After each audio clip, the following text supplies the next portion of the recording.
नमस्कार. आठवड्याभरातल्या विशेष घडामोडींचा आढावा ग्राउंड झिरो मध्ये मी आपलं स्वागत करतो. प्रसाद काथे.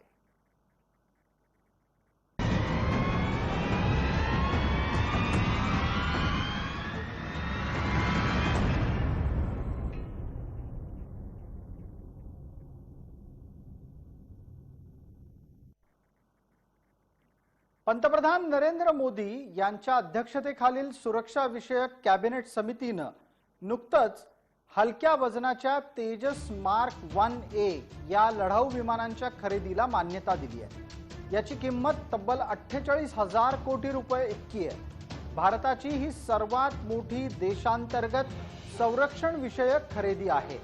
तेजस विमानांचे निर्माते असलेल्या हिंदुस्तान एरोनॉटिक्स लिमिटेड अर्थात HAL कडून 83 विमानांची खरेदी केली जाणार आहे. येत्या काही दिवसात हिंदुस्तान एरोनॉटिक्स लिमिटेड सोबत यासंबंधीचा करार केला जाईल. यामध्ये 73 लढाऊ विमानं असतील तर 10 विमानं प्रशिक्षक स्तराची असतील. हा करार म्हणजे संरक्षण क्षेत्रातील निर्मितीमध्ये भारतानं आत्मनिर्भर होण्यासाठी टाकलेलं महत्त्वाचं पाऊल आहे, तसा विश्वास संरक्षण मंत्री राजनाथ सिंग यांनी व्यक्त केला आहे. सध्या हवाई दलात असलेली विमानं ही तेजस MK1 या प्रकारची आहेत. त्यामध्ये 40 प्रकारच्या सुधारणा करून MK1A ही नवी हवाई विमानांची श्रेणी विकसित केली जाणार आहे. इलेक्ट्रॉनिक युद्ध प्रणाली, advance electronically scanned array radar, BVR क्षेपणास्त्र आणि SDRचा समावेश असलेलं नेटवर्क युद्ध प्रणाली, त्याचबरोबर 40 महत्त्वाच्या सुधारणा या नव्या तेजसमध्ये असतील. 2023-24च्या दरम्यान पहिलं LCA MK1 हे विमान तयार होण्याची शक्यता आहे. वर्षाला 16 विमानं या गतीनं या विमानांची निर्मिती करण्याची HALची योजना आहे. तसंच यासाठी HAL खाजगी कंपन्यांकडेही काम सोपवणार आहे.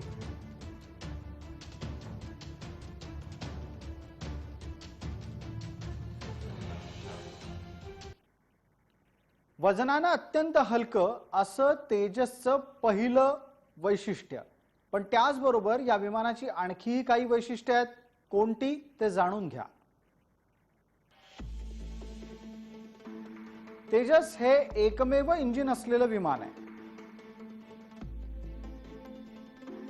त्रिकोणी आकाराचे डेल्टा विंग अर्थात पंख हे तेजसला लाभलेले आहेत. बहुउपयोगी हलक्या वजनाचं लढाऊ विमान अशी तेजसची ओळख आहे. ADA आणि HAL या कंपन्यांद्वारे या तेजस विमानाची रचना झाली आहे आणि विकास सुद्धा होतोय.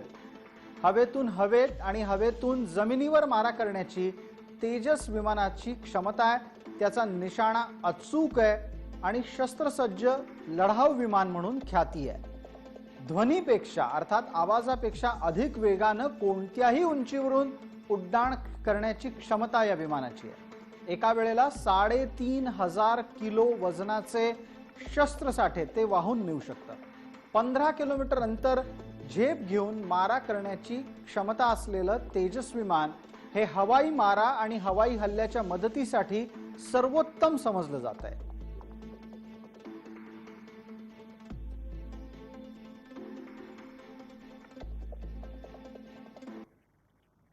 तेजस विमानाची संकल्पना कधी रुजली, यापासून त्याचा हवाई दलामध्ये कधी समावेश झाला याची माहिती थोडक्यात घेऊया.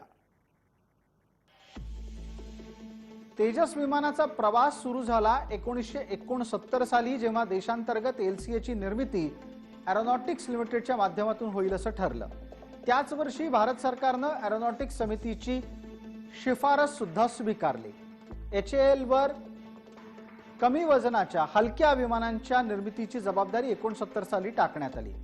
83 साली DRDOला हलक्या वजनाच्या लढाऊ विमानांसाठी परवानगी देण्यात आली. त्याच वर्षी LCA विमानांची रचना आणि विकसित करण्याला सुद्धा हिरवा कंदील दाखवण्यात आला. हलक्या वजनाच्या लढाऊ विमानांसाठी 575 कोटी रुपयांची प्रथम तरतूद 83 साली झाली. रशियन बनावटीच्या MiG-21 विमानांची जागा घेण्यासाठी तेजसची रचना करण्यात येत असल्याचं सांगितलं जात होतं।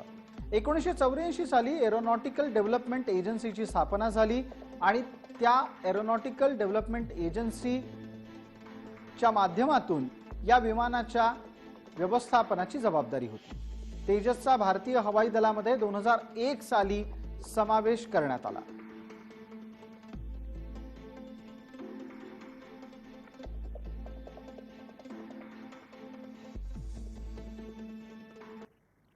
तेजस या लढाऊ विमानाची संख्या वाढल्यामुळे हवाई दल आणखी मजबूत होणार आहे। त्याबद्दल अधिक माहिती दिली आहे ग्रुप कॅप्टन दीपक आवटे यांनी। ही जी LCA विमानं आहेत आपल्याकडे आता येतात, त्याला तेजस नावाची मार्क 1 आणि आता मार्क 2। तर ही विमानं बाहेर जगातल्या त्या क्लासमधल्या म्हणजे लाईट कॉम्बॅट एअरक्राफ्ट किंवा मीडियम वेट एअरक्राफ्ट क्लासमधल्या विमानांच्या तोडीची आहे। त्यातली टेक्नॉलॉजी तोडीची आहे। याला 4th जनरेशन एअरक्राफ्ट असं म्हटलं जातं। तर त्या टेक्नॉलॉजीमध्ये जी इलेक्ट्रॉनिक त्याची केपॅबिलिटी आहे, इलेक्ट्रॉनिक वॉरफेअर केपॅबिलिटी आहे, एअर टू एअर रिफ्युएलिंग कॅपॅसिटी आहे आणि त्याचे इलेक्ट्रॉनिक रडार आहे, या सगळ्यामुळे इवन बियॉन्ड व्हिज्युअल रेंज ज्याला म्हणतात BVR, म्हणजे शत्रूच्या आतमध्ये जाऊन मिसाईल न करता आपण बाहेरनं लांबून सुद्धा आपण मिसाईल दाबू शकतो आणि त्याचं नुकसान आणि ते मॉनिटर करू शकतो त्याच्यावरती शत्रूचं नुकसान। म्हणजे तुम्हाला अगदी त्या ठिकाणी जिथे बॉम्बिंग करायची तिथं जायची जरूर नसते, तुम्ही बियॉन्ड रेंज पण करू शकता। हे या दृष्टीने या विमानाचा खूप मोठा फायदा आहे आणि भारतीय बनावटीचे असल्यामुळे इथे स्पेअर पार्ट्स पण आता 50% जवळ भारतातले आहेत, काही दिवसांनी ते 60% जातील। म्हणजे जेव्हा कधी अशी अडीअडचणीची वेळ येईल तेव्हा दुसरा देश आपल्याला त्याच्यावर कंट्रोल करू शकणार नाही। आत्तापर्यंत आपला अनुभव असा आहे की जेव्हा आता पाकिस्तान आहे, चीन आहे, जिथे आपल्या प्रॉब्लेम चालू असतात, जसं आधीची युद्ध झाली त्यावेळेला दुसऱ्या देशांकडनं आपल्याकडे विमान असल्यामुळे त्यावेळेला त्याच्यावरती खूप रिस्ट्रिक्शन यायची, स्पेअर पार्ट्स मिळायचे नाहीत। कारण वॉरमध्ये खूप मोठ्या प्रमाणात स्पेअर पार्ट जरूर पडतात, कारण ऑपरेशन्स पण खूप मोठ्या प्रमाणात होतात आणि त्यावेळेला आपल्याला जर स्पेअर पार्ट मिळाले नाहीत तर आपली नाकेबंदी होऊ शकते। ती इथे होणार नाही, कारण आपण त्याची प्रोडक्शन कपॅसिटी वाढवू शकतो। एमर्जन्सीमध्ये आपलंच HAL असल्यामुळे आपण तिथे वाढवू शकतो आणि स्पेअर पार्ट बनवू शकतो। तसंच या विमानाचा खर्च खूप कमी येणार आहे, त्यामुळे आपला नंबर वाढवता येतील याच्यात।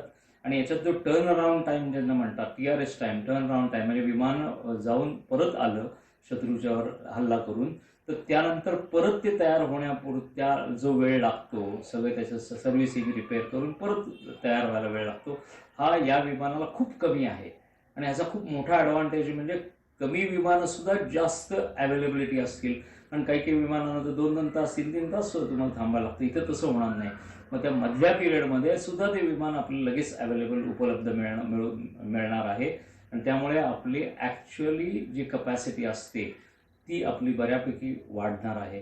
त्यामुळे हे बऱ्याच वर्षांनी, हे जवळजवळ मला आठवतं 80-84 सालापासून मी एअरफोर्समध्ये असतानाच मी पाहिलेलं आहे। आडामध्ये डेव्हलपमेंट चालू होती त्याची, नंतर HALमध्ये पुढे सुरू झाली। त्याला खूप वेळ घेतला, त्याची इंजिन आणि बाकी सगळ्याच याला खूप वेळ घेतला। इलेक्ट्रॉनिक्स एव्हियनिक सिस्टम बाहेर आणायच्या होत्या आणि त्याला प्रत्येकजण बाकीचे देश जसं अमेरिका आहे काहीतरी त्रास द्यायचा, काहीतरी प्रॉब्लेम काढायचा म्हणून त्याला पुढे येऊन द्यायचं नाही। जसं आता आपल्या बाकी नासा वगैरे मध्ये जे काय डेव्हलपमेंट होतात ते त्यांच्या तिथल्या स्वतःच्या होतात, आपल्या इस्रोच्या डेव्हलपमेंट आपल्या स्वतःच्या होतात, त्यामुळे आपल्याला पूर्णपणे कंट्रोल असतो। पण विमानांवर तसं आतापर्यंत नव्हतं, आपला स्वतःचा कंट्रोल नव्हता, आपण दुसऱ्यावर अवलंबून होतो। आता हे दुसऱ्यावरचं अवलंबून पूर्णपणे बंद होणार आहे। असं आहे का की हे विमान एकदम कुठल्याही विमानाच्या पुढे नाही, काही बाकीची जी विमानं आहेत ती 4.5 जनरेशन जसं राफेल असेल किंवा अजून अमेरिकेतली काही बॉम्बर विमान आहेत त्याची कपॅसिटी खूप जास्त आहे, पण ती प्रत्येक विमानं आपापल्या क्लासमध्ये, आपापल्या विभागामध्ये कशी काम करतात, आपापल्या रिक्वायरमेंटप्रमाणे कशी काम करतात हे पाहणं जास्त गरजेचं आहे। असं कुठलं नाही विमान की जे सगळी कामं एका वेळेला करू शकतं।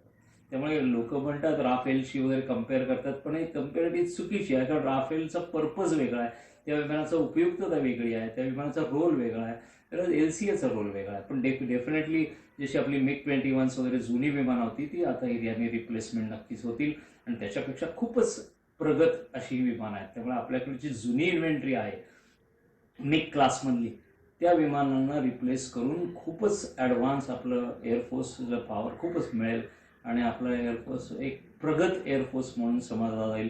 इनफॅक्ट हे विमानच त्या क्लासमध्ये तोडीचं आहे, वर्ल्डच्या तोडीचं आहे. त्यातल्या एव्हियनक्स असतील किंवा इलेक्ट्रॉनिक वॉरफेअर असेल, मिसाईल्स असतील, कुठली मिसाईल जी मोठ्या लढाऊ विमानावरती जी येतात किंवा कुठली वेपन्स येतात, ती सर्व वेपन्स या LCA वरती येऊ शकतात. ब्रह्मोस मिसाईल पण या LCA वर लोड करू शकतो. म्हणजे याची केपॅबिलिटी एकदम वाढलेली आहे. अर्थात यामुळे की तो हेवी याचं बॉम्बर होणार नाही, लाईट बॉम्बर, कारण त्याची कपॅसिटीच तशी आहे आणि डेल्टा विंग आहे, अनस्टेबल विमान आहे, त्यामुळे आपल्याला खूप फास्ट त्याच्यात मॅन्युएबिलिटी मिळते. फ्लाय बाय वायर असल्यामुळे मॅन्युएबिलिटी मिळते. बाहेरच्या बाकीच्या राफेल वगैरे आपण बघतो तशाच प्रकारची तुम्हाला याच्यात मॅन्युएबिलिटी वगैरे मिळेल. त्यामुळे भारताची या दृष्टीने खूपच चांगली घटना आहे, न्यूज आहे. महाराष्ट्रामध्ये ऑडिट करण्यात आलेल्या 484 वैद्यकीय आस्थापनांच्या पैकी 90% इमारतींकडे अग्निशमन विभागाचं ना हरकत प्रमाणपत्रच नाहीये. भंडारा शासकीय जिल्हा रुग्णालयाला लागलेल्या आगीनंतर राज्यामधल्या 484 सरकारी रुग्णालयांच्या बरोबरच इतरही आरोग्य केंद्रांचं मूल्यमापन करण्यात आलं. त्यामध्ये ही धक्कादायक बाब समोर आली आहे. यापैकी तब्बल 80% इमारतींमध्ये कधीही अग्निसुरक्षा ऑडिट झालंच नाहीये. तर निम्म्याहून अधिक रुग्णालय आणि आरोग्य केंद्रांमध्ये भविष्यात कधीही तशा प्रकारे फायर ड्रिल सुद्धा झालेलं नाही. अर्थात आरोग्य विषयक तपासण्या होत असतानाच अग्निरोधनाच्या साठीची चाचणी सुद्धा झालेली नाही. सध्या सुरू असलेल्या मूल्यमापनामध्ये 34 जिल्ह्यांमधल्या 484 ग्रामीण रुग्णालयांच्या बरोबरच प्राथमिक आरोग्य केंद्र, जिल्हा आणि उपजिल्हा रुग्णालयांची माहिती मिळाली आहे. त्यानुसार बहुतांश आरोग्य आस्थापनांच्या मध्ये सार्वजनिक आरोग्य विभाग, सार्वजनिक बांधकाम विभाग, नगर परिषदा आणि महानगरपालिका यांच्यामध्ये समन्वयाचा अभाव स्पष्टपणे दिसून आलाय. राष्ट्रीय आरोग्य मिशनकडून मिळालेल्या माहितीनुसार अनेक रुग्णालयं काही दशकांपूर्वी बांधलेली आहेत आणि सार्वजनिक बांधकाम विभागानं अग्निसुरक्षेसाठी ना हरकत प्रमाणपत्र न घेताच या रुग्णालयांचं हस्तांतरण केलं आहे.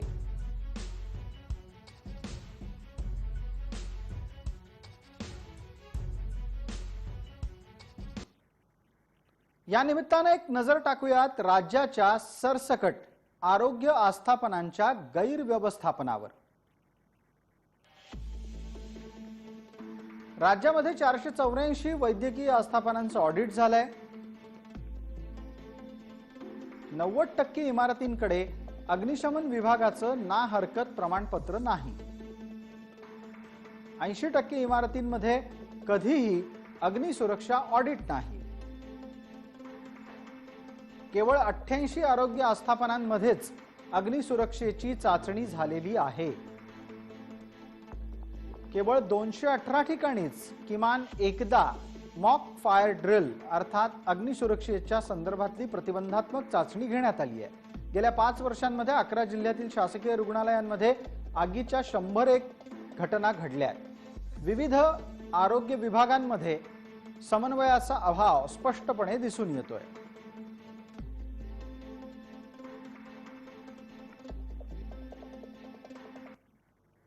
पुण्यासारखं आधुनिक शहर असो की नंदुरबार सारखा मागासलेला जिल्हा, या परिस्थितीत फरक दिसत नाही. त्यावर नजर टाकतोय आपण ग्राफिक्सच्या माध्यमातून. पुण्यामध्ये 26 रुग्णालयांचं मूल्यमापन करण्यात आलं. त्यापैकी केवळ 4 रुग्णालयांमध्येच अग्निसुरक्षा ऑडिट झाल्याची माहिती समोर आली आहे. पुण्यात एकाही रुग्णालयाकडे अग्निशमन विभागाचं ना हरकत प्रमाणपत्र नाही. ठाण्यामध्ये 13 रुग्णालयांचं मूल्यमापन झालं. याबाबतच्या तपशिलामध्ये जी माहिती समोर आली ती असं सांगते की केवळ 7 रुग्णालयांचंच अग्निसुरक्षा ऑडिट ठाण्यामध्ये झालेलं आहे. ठाण्यात 2 रुग्णालयांकडेच अग्निशमन विभागाचं ना हरकत प्रमाणपत्र आहे. नंदुरबार, धुळे, सातारा, जळगाव आणि सिंधुदुर्गात परिस्थिती अधिक बिकट झाली आहे। या 5 जिल्ह्यांमध्ये मूल्यमापन केलेल्या एकाही शासकीय रुग्णालयाकडे अग्निसुरक्षा ऑडिट नाही। या 5 जिल्ह्यांमध्ये मूल्यमापन केलेल्या शासकीय रुग्णालयांमध्ये अग्निशमन विभागाचं ना हरकत प्रमाणपत्र पण नाही आहे।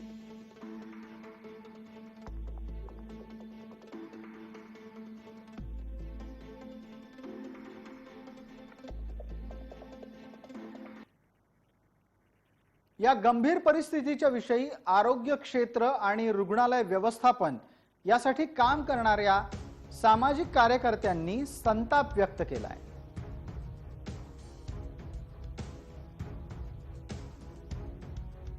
मला वाटतं की कुठेतरी सरकारने याच्यातनं गंभीर दखल घेतली पाहिजे। हे सरकार पुरेशी कारवाई अजूनही करत नाहीये। 484 हॉस्पिटलचं त्यांनी ऑडिट केलंय, परंतु या महाराष्ट्रामध्ये हजारो हॉस्पिटल्स आहेत। जर तुम्ही खासगी हॉस्पिटल सुद्धा याच्यामध्ये पकडता, हजारो हॉस्पिटल्स आहेत, त्यांचे सुद्धा फायर सेफ्टीचं ऑडिट व्हायला पाहिजे। काही वर्षांपूर्वी कलकत्त्यामध्ये एका मोठ्या हॉस्पिटलला आग लागली होती आणि त्याच्यामध्ये अनेक बालकांचा जीव गेला होता। त्याची दखल घेऊन सर्वोच्च न्यायालयाने फायर सेफ्टी ऑडिटचे आदेश दिले होते। म्हणजे हा सर्वोच्च न्यायालयाचा सुद्धा अपमान आहे। मला वाटतं कुठंतरी आरोग्य मंत्र्यांनी आणि मुख्यमंत्र्यांनी याच्यातून वैयक्तिक दखल घेतली पाहिजे। फक्त गोड जर भाषणं केली तर याच्यातून ही परिस्थिती सुधारण्याने प्रत्यक्षामध्ये कृती करण्याची गरज आहे। एक तर म्हणजे की सरकारी आरोग्य यंत्रणेमध्ये जे दोषी कर्मचारी आहेत यांची कुठेतरी जबाबदारी फिक्स होत नाहीये, अकाउंटेबिलिटी फिक्स होत नाहीये, म्हणून अशा घटना वारंवार घडत आहेत। मागच्या काही वर्षांमध्ये अनेक जिल्ह्यांमध्ये, म्हणजे फक्त भंडारा हा एकमेव जिल्हा नाही, अनेक जिल्ह्यांमध्ये असाच प्रसंग घडलेले आहेत। 2 वर्षापूर्वी नाशिक जिल्ह्यामध्ये सुद्धा अशी याच पद्धतीची एक घटना NICU मध्ये घडली होती। मला वाटतं याच्यातनं कुठलाही जर बोध घेत नसतील तर अशा अधिकाऱ्यांवरती सदोष मनुष्यवधाचा गुन्हा राज्य सरकारने दाखल केला पाहिजे। याची नियमितपणे पडताळणी करणारी एक यंत्रणा राज्य सरकारने लागू केली पाहिजे। आणि आमची अशी मागणी आहे की या राज्यामध्ये सुधारित वैद्यकीय आस्थापना कायदा हा यायला पाहिजे, ज्याच्याद्वारे सरकारी हॉस्पिटल असू दे किंवा खासगी हॉस्पिटल असू दे यांचं रेग्युलर मॉनिटरिंग केलं पाहिजे आणि जर हे मॉनिटरिंग होत नसेल तर त्यांच्यावरती कारवाई केली पाहिजे। भंडाऱ्याच्या दुर्घटनेच्या नंतर राज्याचा आरोग्य विभाग खडबडून जागा झाला। मात्र पालघर सारख्या महाराष्ट्र आणि गुजरातच्या सीमेवर असलेल्या आदिवासी बहुल जिल्ह्यातली आरोग्य यंत्रणा अजूनही सुस्त आहे।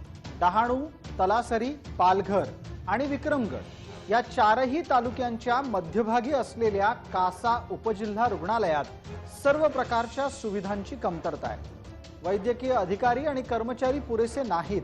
अग्निशमनाची व्यवस्था परिपूर्ण नाही। यंत्रसामुग्री आहे पण ते वापरण्यासाठी प्रशिक्षित कर्मचारी वर्गच नाहीये। यामुळे कोट्यवधी रुपये खर्च करून या रुग्णालयाची दुरवस्था झाल्याचं चित्र समोर येत आहे। या रुग्णालयावर 4 तालुक्यांमधल्या रुग्णांच्या उपचाराची जबाबदारी आहेच, पण त्याच्या जोडीला मुंबई अहमदाबाद राष्ट्रीय महामार्गावर वारंवार होणाऱ्या अपघातातल्या जखमींवर उपचारही याच रुग्णालयात करण्यासाठी आणलं जातं आणि त्यामुळे या रुग्णालयावरचा ताण आपल्याला लक्षात येऊ शकतो।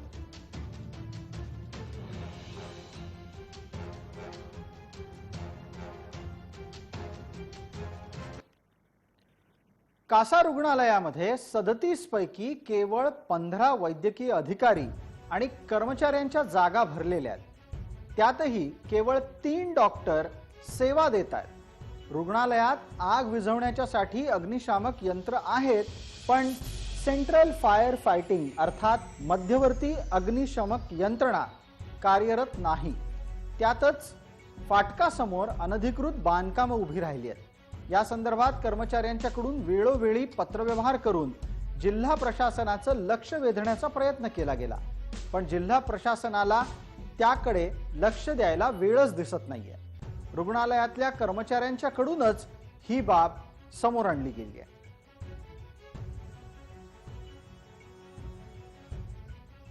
हाँ म्हणजे सर बघा, इथे 50 बेडचं आपलं हॉस्पिटल आहे, तर आपलं हायवे अटॅच असल्यामुळे ॲक्सिडेंट पण भरपूर येत असतात इकडे आणि स्टाफच्या कमतरतेमुळे कधी कधी एकच स्टाफ आमची ड्युटीवर असते। मग ते ॲक्सिडेंट वगैरे आल्यावर कॅज्युअल्टीला येतात ना, मग कॅज्युअल्टीला वेगळा स्टाफ वगैरे पण पाहिजे असतो ना, त्याच्यामुळे आणि डिलेवरीज पण भरपूर असतात आमच्याकडे, म्हणजे महिन्याला 150 डिलेवरी होतात। टेबल तर आमचे फुलच असतात डिलेव्हरीसाठी, असं कधीच हे नसतं. त्याच्यामुळे एकटी स्टाफ कुठे कुठे बघणार ना. आणि इथे बच्चू पण म्हणजे NBSUला ॲडमिट असतात नवजात शिशूमध्ये. त्याच्यामुळे सगळीकडे स्टाफच्या कमतरतेमुळे सगळीकडे स्टाफला बघणं म्हणजे हे नाही. 2 स्टाफ आमच्या NBSUच्या आहेत, पण त्यांना तर म्हणजे वॉर्डमध्ये स्टाफ कमी असल्यामुळे ते तिकडे वॉर्डमध्येच ड्युटी करतात ना, पेशंट जास्त असल्यामुळे. त्याच्यामुळे असं सेपरेट म्हणजे स्टाफ नाही आहे NBSUला आमचा. त्या 2 स्टाफ पण आमच्या वॉर्डमध्येच रेग्युलर काम करतात. त्यांची पण day duty, night duty, evening duty सगळ्या ड्युट्या त्या असतात. त्याच्यामुळे स्पेशल असं आमच्याकडे ह्या NBSUला स्टाफ भरणं गरजेचं आहे. आणि डिलेव्हरीसाठी पण आम्हाला स्टाफ म्हणजे लवकरात लवकर उपलब्ध करून देण्यात यावं अशी आमची विनंती आहे. कारण की स्टाफ आमच्याकडे कमी असल्यामुळे सगळंच लोड होतं. त्याच्यामुळे ही वरती दखल घ्यावी वरिष्ठांनी, ही आमची एवढीच विनंती आहे. फायर फायटिंगची काय व्यवस्था? फायर फायटिंगचे म्हणजे ते आपल्याकडे लावलेलं आहे फायर फायटिंग, पण ते सेंट्रल असतं, ते आपल्याकडे काय अजून सुविधा झालेली नाही. तर वरिष्ठांनी ती म्हणजे हे असं भंडारा जिल्ह्यात झालं त्याच्यामुळे ते शिशू दगावले, त्याच्यामुळे असं इथे पण होऊ शकतं. कासा उपजिल्हा रुग्णालय हे जवळपास आजूबाजूच्या 70-80 गावांचं आरोग्य व्यवस्था त्या ठिकाणी अवलंबून आहे.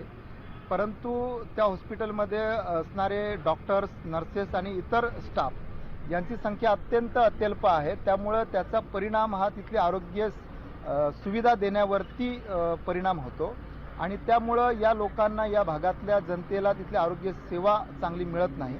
आणि या बाबतीमध्ये बऱ्याचशा सामाजिक संस्था, मीडियाच्या माध्यमातून, लोकप्रतिनिधींच्या माध्यमातून ही आरोग्य व्यवस्था अधिक चांगल्या पद्धतीने व्हावं, तिथल्या रिक्त जागा तात्काळ भरण्याच्या संदर्भातलेही पाठपुरावा सुरू आहे. परंतु त्याच्या बाबतीत अजूनही पाहिजे तशी त्याच्यावरती निर्णय किंवा भरती प्रक्रिया राबवलेली नाही. मला असं वाटतं की शासनाने यावरती अधिक गांभीर्याने लक्ष घालून आदिवासी भागातली ही आरोग्य व्यवस्था अधिक बळकट आणि सक्षम करावी. कासा उपजिल्हा रुग्णालयातील अपुरे डॉक्टर, अपुऱ्या सोयी सुविधा याच्यामुळे तिथे येणाऱ्या बहुतांश रुग्णांना दादरा नगर हवेलीच्या सिल्वासा रुग्णालयात किंवा बऱ्याचदा मुंबईतल्या रुग्णालयामध्ये उपचारासाठी पाठवलं जातं. त्यामुळे स्थानिकांना या रुग्णालयाचा फारसा उपयोग होताना दिसत नाही. या सगळ्या कारणांमुळे अनेक रुग्णांना दुसऱ्या रुग्णालयात पाठवताना रस्त्यातच त्यांचा जीव गेल्याच्या घटनाही नोंदवल्या गेल्या आहेत. पालघरच्या डहाणू, तलासरी, विक्रमगड या भागामधल्या रुग्णालयांची कमतरता ही या निमित्तानं अधोरेखित होती आहे. तसंच खासगी रुग्णालयात उपचार घेणं इथल्या आदिवासी कुटुंबांना परवडणारं नाहीये. त्यातच सरकारी रुग्णालयांच्या दुरवस्थेचा मोठा फटका रुग्णांना बसतोय. याबाबत स्थानिकांची चर्चा केली आहे आमचे प्रतिनिधी राहुल पाटील यांनी. दुर्घटनेनंतर राज्य सरकार खडबडून जागं झालंय. या संदर्भात अनेक हॉस्पिटलचं जे ऑडिट आहे ते सुरू करण्यात आलं आहे. मात्र पालघरसारख्या ग्रामीण भागातील जी आरोग्य व्यवस्था आहे ती अजूनही सुस्त पाहायला मिळते. कासा उपजिल्हा रुग्णालय आहे, या रुग्णालयाची दुरावस्था आपल्याला पाहायला मिळते. सध्या माझ्यासोबत येथील स्थानिक आहेत बोलण्यासाठी नेमकी काय परिस्थिती आहे या रुग्णालयाची.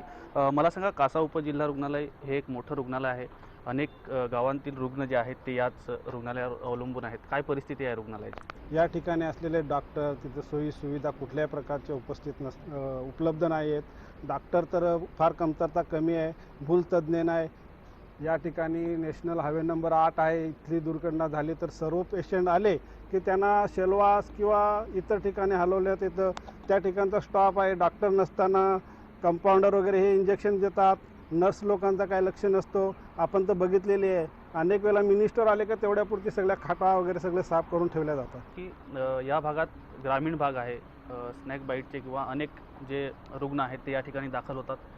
त्यावेळी नेमका त्यांना कुठल्या समस्यांना तोंड द्यावं लागतं? मागे पण मी पाठपुरावा करत असताना मागे एकदा दोनदा मी बोललो का बाबा डॉक्टर नाही आहे, तुम्ही मागणी करा, पत्र करा. हे ते जेव्हा आम्ही जाब विचारायला जातो तेव्हा मागे माझ्या याच्यावर काहीतरी गुन्हे दाखल केले. आज 9 वर्ष झाले केसेस चालू आहेत. मग ह्याला जिम्मेदार कोण? सरकारचा जाहीर निषेध करतोय का बाबा ह्यांनी काहीतरी पाठपुरावा केला पाहिजे. आणि इथं जे आहेत, जे डॉक्टर्स लोक आहेत त्यांच्या ऑलरेडी पहिले इथं दवाखाने आहेत, नंतर सरकारी दवाखान्यामध्येही काम करतात आणि त्यांचे प्रायव्हेट दवाखाने आहेत. आपल्यासोबत सचिन पुजारी आहेत. महामार्गावर जे अपघात होतात तेथील जे रुग्ण आहेत त्यांना ते या रुग्णालयापर्यंत पोहोचवण्याचं अनेक वेळा काम करतात. त्यांना नेमक्या काय समस्या येतात ते आपण जाणून घेऊया. मला सांगा, अनेक अपघात झाले, प्रत्यक्षात तुम्ही तिथे उपस्थित असता, रुग्णांना घेऊन जाता, त्यावेळी नेमकं या कासा उपजिल्हा रुग्णालयात काय प्रश्न उद्भवतात? सरकारी हॉस्पिटलची सर्वात मोठी दुरवस्था जी आहे, आजच्या घडीला 3 वर्षापासून आजपर्यंत ॲम्ब्युलन्सची सुखसुविधा नाही मिळत आहे. मोठा अपघात घडला तर IRBची ॲम्ब्युलन्स जी आहे ती बॉर्डर क्रॉस करू शकत नाही. दुसरी सर्वात महत्त्वाची गोष्ट आहे की कासा हॉस्पिटलच्या ज्या ॲम्ब्युलन्स आहेत त्यांची एवढी खराब दुरवस्था आहे का पेशंट समजा इकडनं रेफर केला तर अर्ध्या रस्त्यापर्यंत जाऊन त्या पेशंटला 1 तासाचा जर डॉक्टरांनी टाईम दिला की 1 तासामध्ये सिव्हिलला पोचवा, बलसाड सिव्हिल किंवा सेल्वास हॉस्पिटलला पोचवा, तर ती ॲम्ब्युलन्स 1 तासामध्ये जाऊ शकत नाही.